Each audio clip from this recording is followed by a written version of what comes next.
Hello, and welcome to this live stream of today's public meeting brought to you by Downtown Gun Rapids, Inc. We will begin shortly. Please keep your sound on, and we'll see you soon.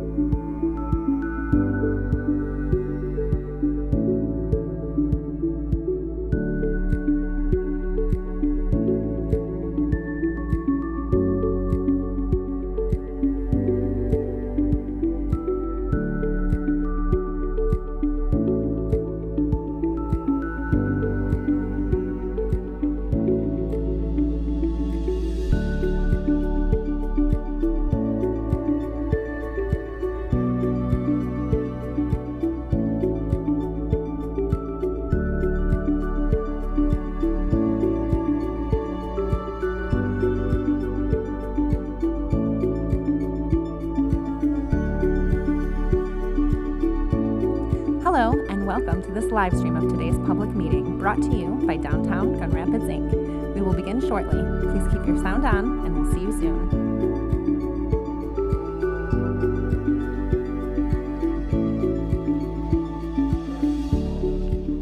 Meeting to order. Thank you all for being here this morning. The first item on the agenda is the approval of the minutes from December 14. I realize it's been a little while since we met, but Tim and I agreed that we're not going to meet just for the sake of meeting. We only want to meet when we have items to discuss. So I would look for a motion to approve the minutes. So moved. I'll support. Thank you, Jim and Rick. Any discussion? Okay, all in favor, please signify by saying aye. Aye. The motion's approved. Any nays? Thank you. The second, or the next item on the agenda is the financials from March 31 of 2023. And Ms. Chapman is here for that information. Is there anything you want to highlight? No, not necessarily. You can see you've got a nice cash position because not getting through very much of your expenditures that were planned with timing issues and things. I would just look for approval for Statement C for the list of expenditures that occurred between December 1st and March 31st. Okay. Is there any discussion or any questions about it? I know they were all included in the packet. I didn't have any questions. Okay, seeing none, could we have a motion to approve the Statement C? So moved. Support. Thank you. Adrian Mayor. Any discussion? All right, all in favor, please signify by saying aye. Aye. Opposed? The motion carries. Thank you. The next item is the audit for 2022, fiscal year 2022, right? Correct. And if you have any, take it away. The audit went fairly smoothly. We did receive a clean, unmodified opinion, which is the highest and best opinion that we can receive. There were no material findings. We had no issues with the auditors. Management was able to give everything to the auditors that they needed in a timely manner. So everything went fairly smooth. I didn't intend to go through the numbers with you, but I'm happy to if somebody would like it. Or, you know, if you want to call me or email me if you have any specific questions, I'm happy to take it and do a one-on-one that way. Otherwise, this is, I believe, just a received and filed item. So it doesn't need a motion. Great. Are there any questions about the audit or any additional information you want? I appreciate your work on that, and it's good to have a clean and modified audit. So thank you. Okay, the next item on the agenda, I think it's miswritten. It's the FY 2024 budget that we're approving, correct, Tim? Yep. Okay. And Tim, go ahead and show us what you got here. Yeah, thank you, Mr. Chair. Myself and Mark Miller will kind of walk you through a few things here. But as a reminder, TIFA follows the city's fiscal year budget. So fiscal year begins July 1. Our process involves coming to you first, and then we'll go to the City Commission. That's scheduled for May 9, and then it comes back to you at the regular scheduled meeting for official adoption. But this is kind of your first crack at it. When I'm talking about the TIFA, I always want to remind everyone the district and area we're looking at, because I think there's It's natural to believe that anything north of Monroe is in the North Monroe TIFA, but our boundary is actually this tiny sliver here. So that's 6th Street Bridge, that is Coldbrook up here. So this is the area within which we capture funds and which we can legally spend So them. Newberry to Colebrook, south to north. Yep. And the river Over to the river. Division. Exactly. And it is easy to forget. Thank you for It is, clarifying. yep. So that's our area. Now, the DDA does extend up over that, and so, DGRI as an organization management entity obviously has a role beyond just this area, but for our sake, this is the area we're talking about. So with that in mind, the budget for 2024, I think a lot of what we've talked about historically here has been river-focused and specifically Canal Park-focused. We continue to carry money to make that investment and improvement as soon as it's ready. Our understanding right now is that Canal Park won't start construction until our fiscal year 25. So what you'll see in the 5-year priority plan is that we're out one more year on that major investment. In addition to that, the Whitewater project is still a little bit, we're figuring out the timeline right now. So those funds have also been pushed out a little bit further. And just in terms of clarification on delay, it's not because we're not standing ready for it, No, correct? Exactly. We continue to be ready, and I bring all that up just in the context of for our budget and our 5-year plan. What you'll see for fiscal year 24, there's not a lot of change. There's not a lot of the major investments that we will be making, but they're just not quite ready to go yet. So for the coming year, a lot of continuation around streetscape improvements, Dash North support, some accessibility improvements. We do have some funds allotted for urban recreation planning, so that would really be around park activation in terms of park construction, or rather than park construction, I should say. So just wanted to kind of highlight those things with the understanding that once those major projects are ready to go, the TIFA will also be a major participant. So I think with that, here's again just sort of broken out a little bit differently of what the overall request will be. So for fiscal year 2024, overall budget request is $875,124.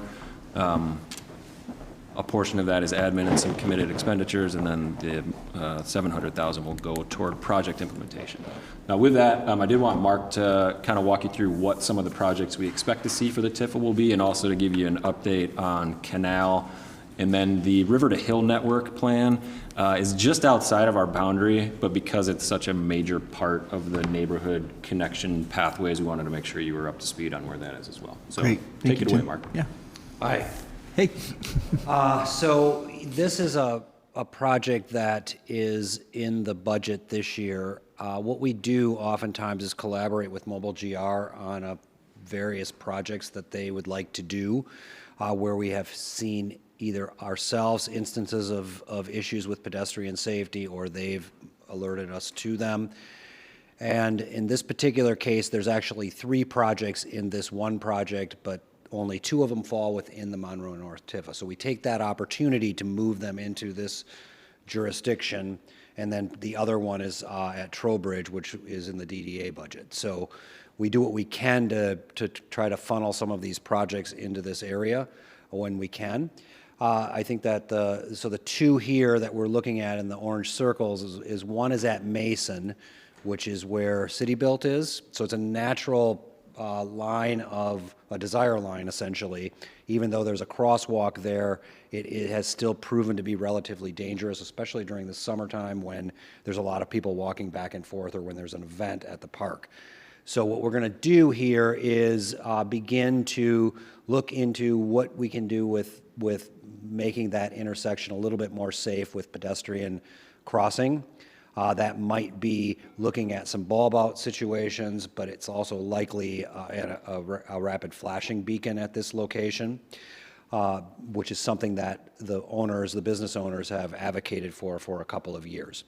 The other one to the north is roughly right in the middle of the boardwalk building, and that too is a desire line. It's a mid-block crossing, which are usually frowned upon because of the unpredictability of them, but because this is such a long block and has so many people walking back and forth, the Mobile GR department has really pushed for accentuating that and making it a viable crosswalk. So those 2 things are in your budget with at least planning to figure out what we're going to do, but there's also monies in there to actually implement some of this stuff.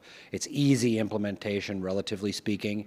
The RFBs do require typically some wiring and power access, but those are things that will be discovered as we begin to go through that process. So that's one of the items within your budget for this year. So, and you said easy, so is that likely to happen in the calendar year of 2023? That is the hope, yes. Okay, great. Yes, it really largely depends upon what they find when they're doing this and what the analysis tells them. So there's a little bit of gray area that we have to deal with, and but I think that there is definitely a commitment. We've been talking about the Mason intersection for at least a couple of years now, and so I think bringing it to the forefront is a great step forward. Thank you. Yeah. Yeah. Yes. But can you just tell me real quick what's going to happen there? What the Same plans deal. are? Okay. So it's going to look at that crosswalk. It's going to figure out, okay, what do we need to do there? Is there a bulb out situation? Is there an RFB? Is it some combination of those? Because that is a primary intersection, I think, because of the amount of people crossing there, but also because there's a dash stop there. Okay. I'm really excited to hear this. Yeah, so all three of them will be running concurrently with the same consultant. Okay. That consultant has yet to be hired. Okay. Mark, is this part of the accessibility and streetscape improvement line under goal 3? Yes. 150,000? Yes. Thanks. So then this is what Tim was talking about as far as maybe some project updates. This is the Canal Park. You guys have seen this before. This is the illustrative plan, but this plan is really about like what it is, even in the construction documents. The documents are almost done. So they've been working very purposely on these things. And in a sense, we're really going from the 6th Street Bridge all the way to about linear. There's also a plan for the 6th Street Park, but that's even more in the future because there's a lot going on there as far as river staging, and also the expense of that park is astronomical. It's like 4 times what this one is because there's just a lot more going on with the consumer's piece of the property and everything. This one I just like to highlight. There's going to be a very upgraded playground there that they've been working with the Ottawa Band of the tribal community. Not just that, I think many of the tribal communities in the area have been actually engaged in that. So they're working pretty diligently with them. There's also this great pavilion that you can see right here. This is where the Welcome Center was for City Built. Right now, I think this week, Ed is planning to put up a tent there to replace the one that was there last year. So we're going to continue to program that space. He is the primary programmer, but we use it as well, and just keep that at the forefront of the discussion as we begin to move forward. This project, as you can see within your budget, has allocations. I think we're planning multiple years of allocations to the project.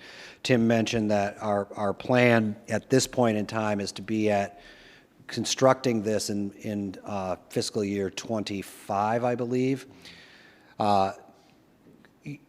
We're still sort of in flux with that. Like there's still some things that we have to figure out, primarily permitting stuff.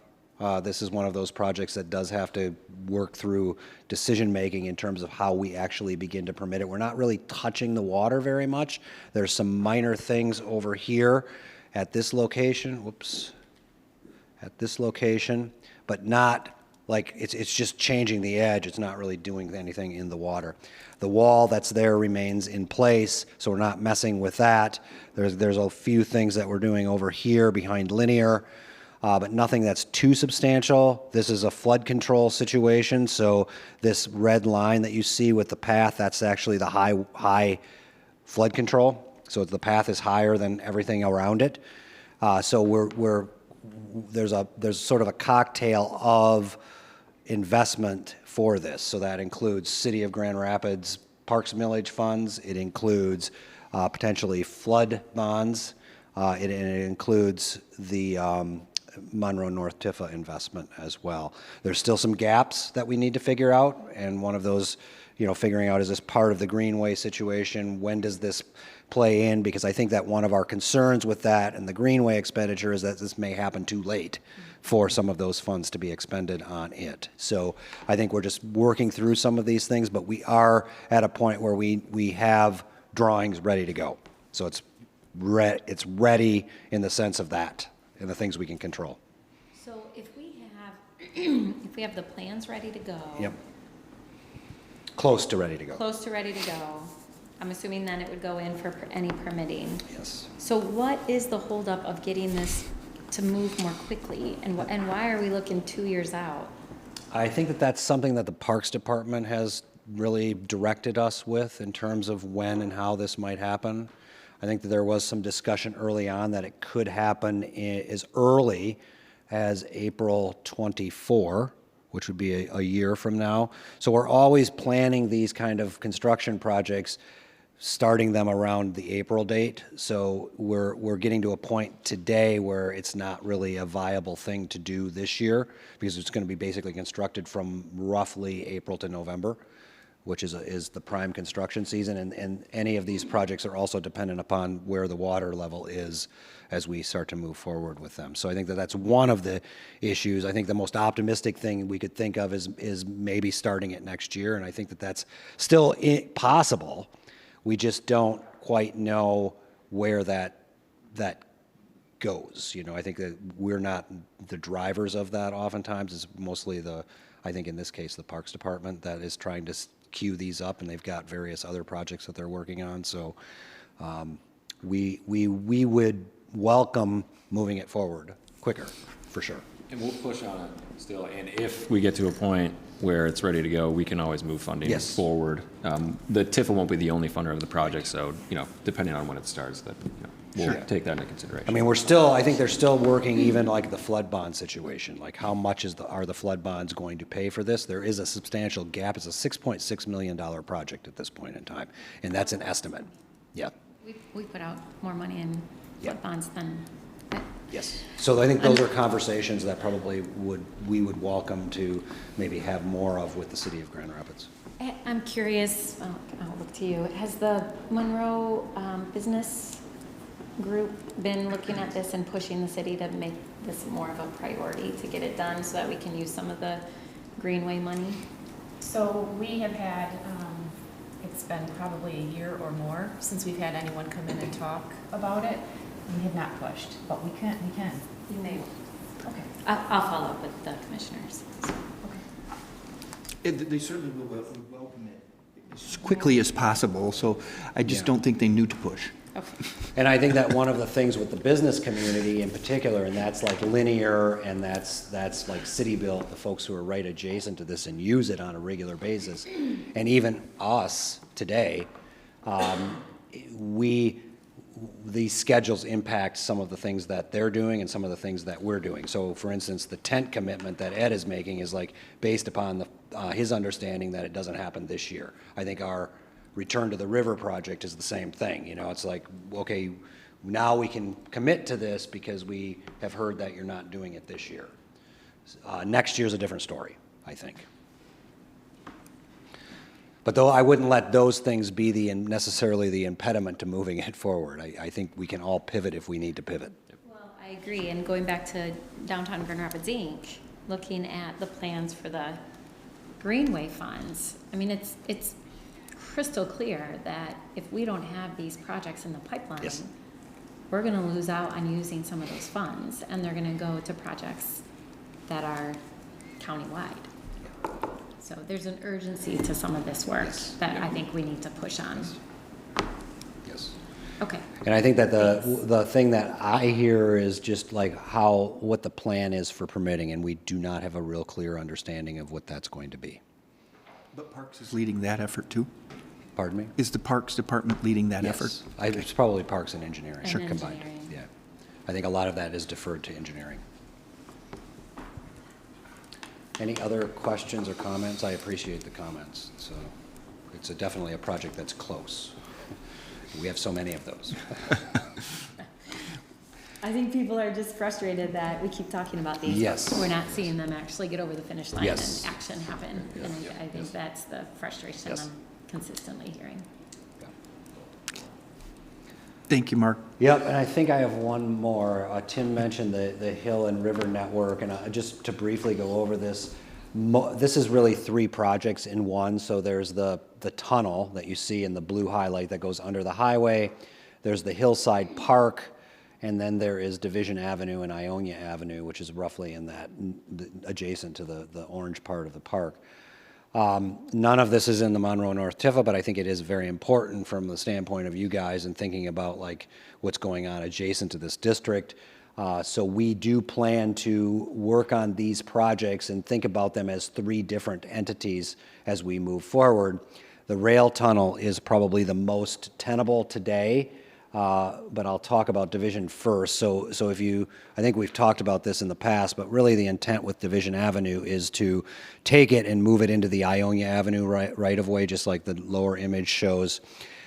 We have had some good conversations with both the consultant team and the City of Grand Rapids Engineering Department.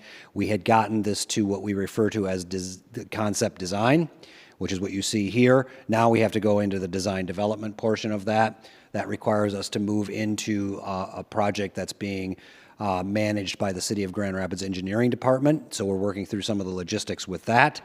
And once we have that figured out and the contract moving forward with the consultant, we'll start that design development process. So one of our funding things that is with the DDA is simply continuing that design development and moving into construction drawings.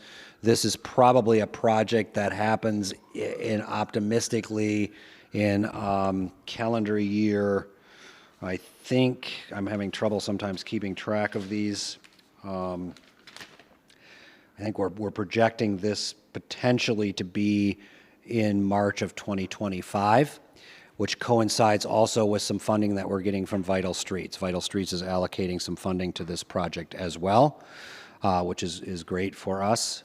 So that's 25, 26 as far as the fiscal years go. We also have some money allocated to the Hillside because the Hillside is impacted by this in terms of design and what we can do there. So we want to be able to run those things concurrently. But as a note, the Hillside is a longer term project than this one. We have to get this thing built and then begin to figure out what we can do with that Hillside. It's the most expensive piece of the 3. Although this one is I think estimated at about a $12 million project. The other piece of this puzzle as far as scheduling goes is that if you hadn't heard, the city is also in the process of designing Division Avenue from Fulton to approximately Michigan. So that's right adjacent to this. So one of our pieces of this is to really encourage them to think about doing them together, so that we're not like tearing up a street and then tearing up another section of that street and closing them for multiple seasons. So I think that those are things on our radar as we work with the engineering department on thinking about this. And that one actually lines up approximately in those same timeframes that I talked about. It won't be this year, although there may be some consumers work in that right of way, just as a point of reference. And then this is the Hillside, so this is really where we are as far as the concepting design goes.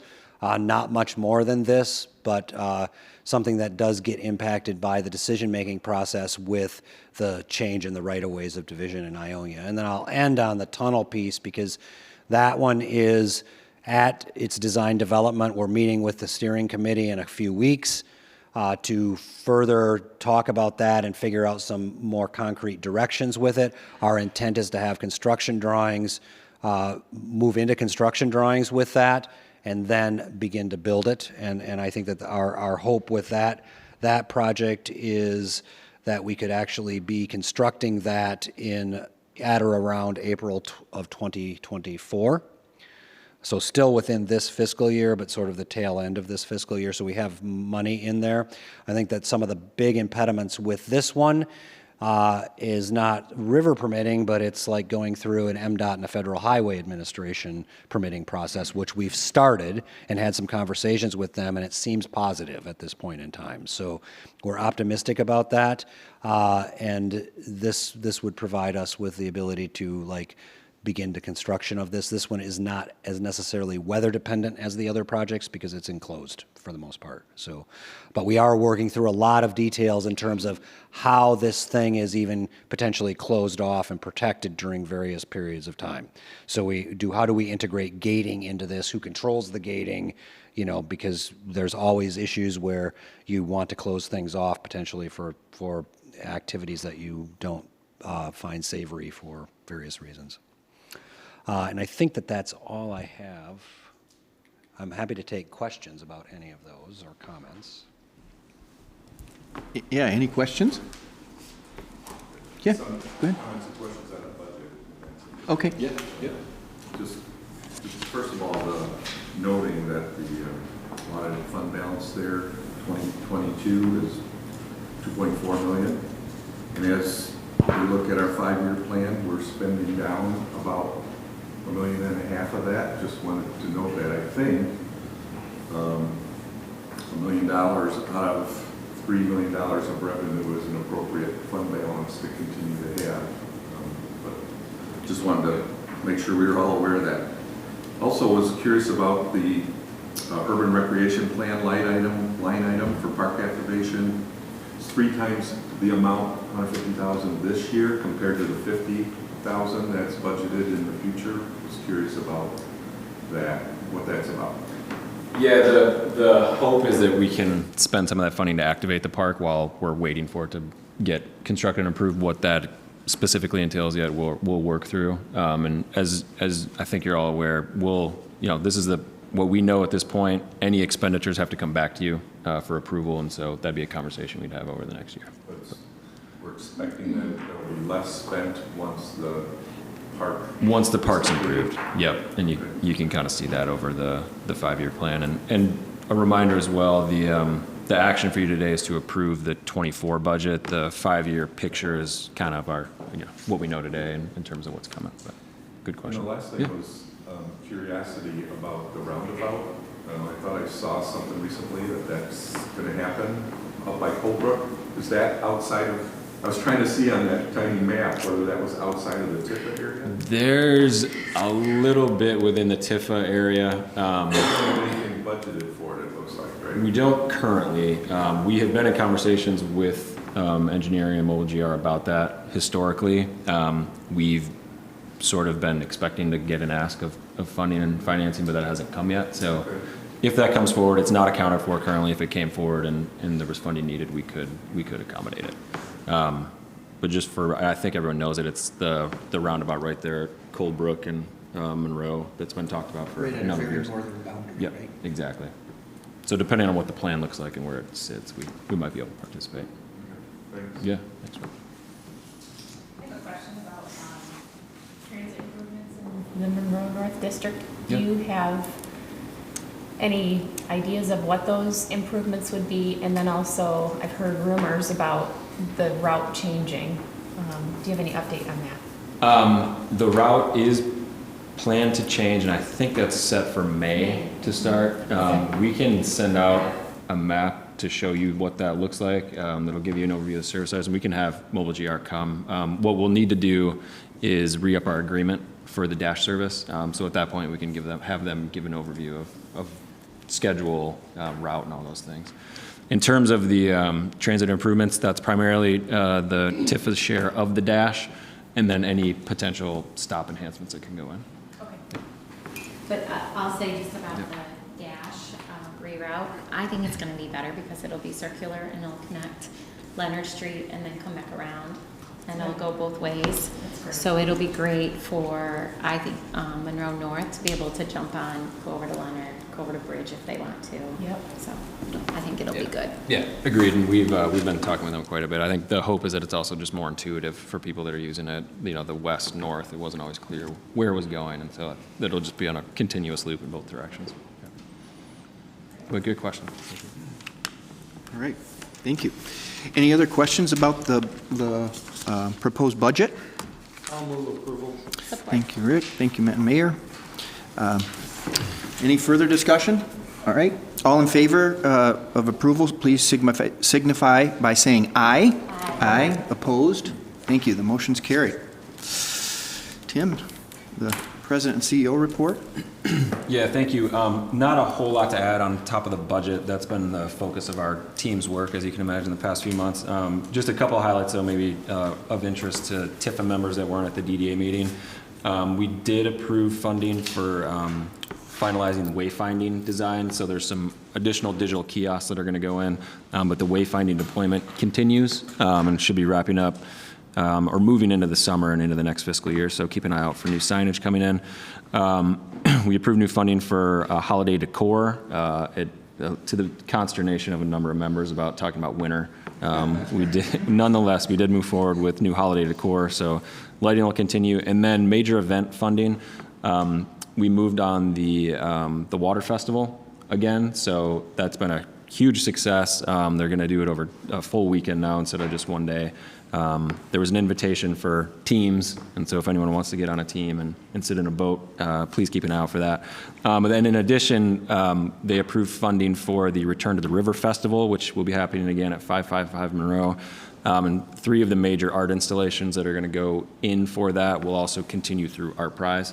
So just a lot of conversations around events in the summer and activation. So just wanted to highlight those for you, and you'll certainly see more in the future. That's my update. Thank you, Tim. All right, is there any public comment? Okay, hearing none. Any board member discussion? Any other questions or discussion for the group? Good work. All right, thank you. The meeting's adjourned. All right. Thank you. One last thing to highlight. We do have we tried to set meetings for the TIFA now every other month so that we don't have to scramble at the last minute. So we'll keep them on. If we don't need it, we'll cancel it. But the next one is set for June 14th. So, FYI. Thanks. All right, good to see you. Thank you. Thank you. Yeah, Talk to you soon. Yeah, I'll follow up on that.